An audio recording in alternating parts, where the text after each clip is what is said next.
पल्लवी, आप सभी का ग्राम सेवा न्यूज चैनल में तहे दिल से स्वागत करती हूँ।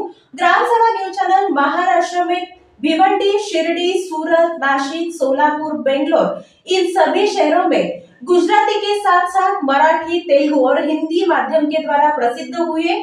आज ही ग्राम सेवा न्यूज चैनल को सब्सक्राइब करें, शेअर करें और लाईक करें। सिद्धेश्वर यात्रा महोत्सव सन 2025 निमित्त सोलापूर शहरात सार्वजनिक शांतता राखणे आवश्यक असल्याने महाराष्ट्र मद्यनिषेध अधिनियम मधील कलम 142 अन्वये प्रदान करण्यात आलेल्या अधिकाराचा वापर करून जिल्हाधिकारी कुमार आशीर्वाद यांनी दिनांक 13, 14, 15 रोजी सोलापूर शहरातील सर्व देशी विदेशी ताडी विक्री अनुत्याप्तीचे व्यवहार बंद करण्याचे आदेश दिलेत। संबंधित अनुत्याप्ती धारकांनी दिनांक 13 जानेवारी 2025 सायंकाळी 6 पर्यंत, 14 जानेवारी 2025 पर्यंत सकाळी 6 वाजेपर्यंत, 14 जानेवारी सायंकाळी 7 वाजल्यानंतर आणि 15 जानेवारी सायंकाळी 5 वाजल्यानंतर बंद ठेवावीत। या आदेशाचं उल्लंघन करणाऱ्यांच्या विरुद्ध कायदेशीर कारवाई करण्यात येईल असंही नमूद करण्यात आलेलं आहे।